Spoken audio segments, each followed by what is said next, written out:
Hi, I'm Sean, one of the news editors at Manx Radio. And this month's sitting of Tynwald, the court approved an implementation plan for the DoI's rollout of 20-mile-per-hour zones in residential areas.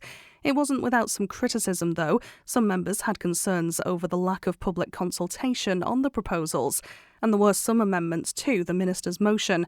Infrastructure Minister Michelle Haywood joined myself and Ben on Manx Radio Breakfast to discuss the outcome further. Minister Haywood, what was your reaction to some of the comments made during this debate? I think it probably indicated that perhaps some members hadn't read the implementation plan that we published back in April in order to get it on the Register of Business so we could discuss it in this month's sitting. It's quite clear in the implementation plan where it says about our consultation and how we're going to carry that out and how we were going to work around in the areas and do a rolling programme of local consultation. So I'm a little bit concerned that we've been accused of not consulting when the entire point of that, the latter part of the implementation plan, is about consultation with local residents for what they want in their areas. Now, you did address during your opening remarks in Tynwald some misconceptions. What were those misconceptions? What facts do you think have been perhaps misconceived? I think the word blanket needs to be banned in connection with 20 miles an hour. It's not a blanket ban across anything.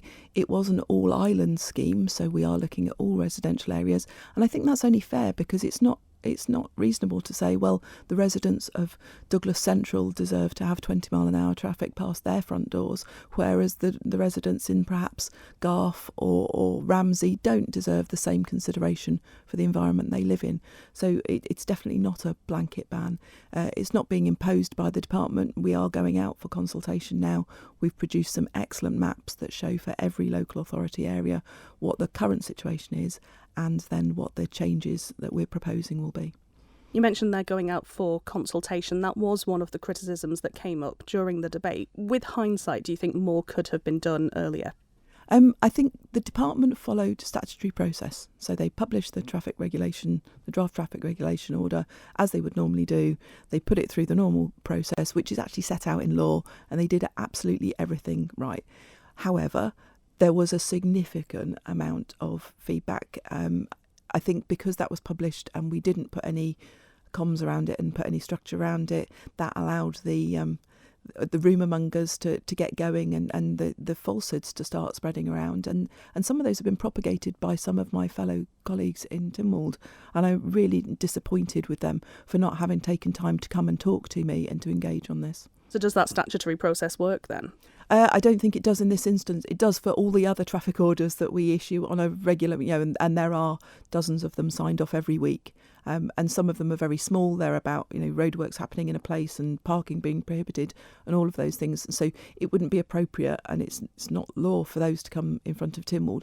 This was obviously a magnitude of order difference. And that's why very early on it was quite clear that the next stage of implementation had to be to go out and talk to everyone. Now, that implementation plan, it was supported in Tynwald with an amendment from Douglas Central, MHK and Corlett, who we know has spoken a lot in support of 20-mile-per-hour zones around residential areas and schools. She picked out, I think, some of the wording from the plan and put that in the amendment around communication and maps and displaying the various areas.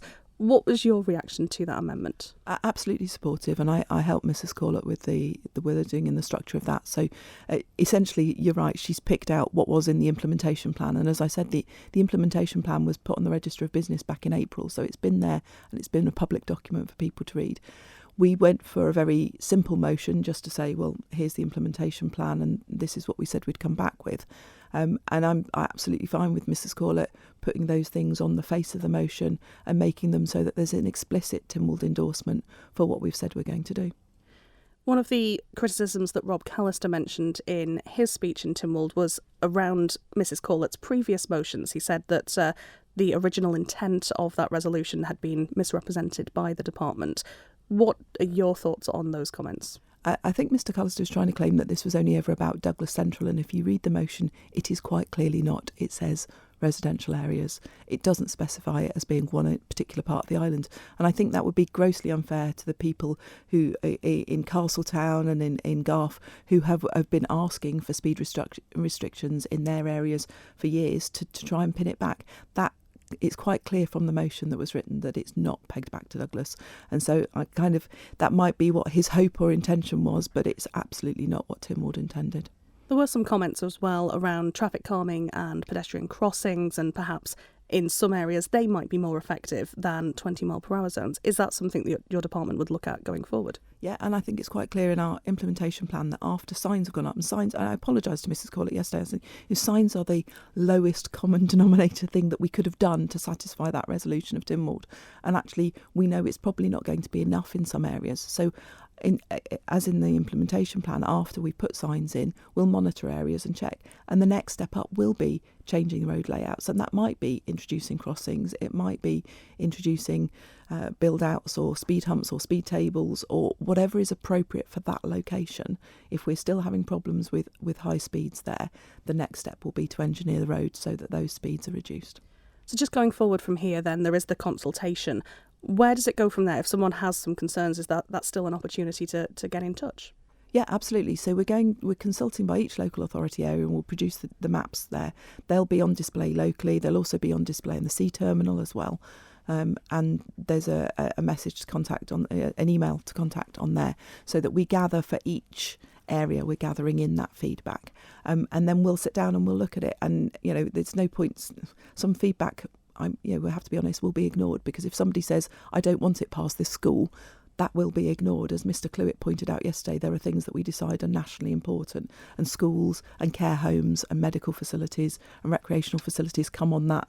They are going to be protected, irrespective really of what's said. But there are other roads where we can have a debate. And I know Mr. Collister yesterday suggested actually he wanted the 20 mile an hour that's proposed for Main Road extended further back towards Whitebridge. And he wanted us to consider whether Hilbury should be 20 miles an hour rather than 30 miles an hour at the moment. So I think there are all of those local tweaks that we can make. And that's where we really want people to get involved in those consultations, because they're the ones with the experience of driving on those roads. They see the pedestrians that are using those areas, and they know about the sort of footfall-rounded area and the risks that they can see in the area. So their feedback will be absolutely crucial. I think you've touched on this a bit there, but we've talked a lot about the political debate. In terms of the public, what is the department doing to make sure it maintains the public trust, given some of the feedback that the public has given so far? I think, and we have this discussion a lot, but the not all of the feedback that you hear is representative of people's feelings. There is a relatively small subset of feedback that is noisy, vocal, and carries on saying, I don't want 20 miles an hour anywhere. We have over 100 miles of roads that are already 20 miles an hour. So they're not going away. And this is just a question of what should be in there and what should we add to, rather than what we're going to stop.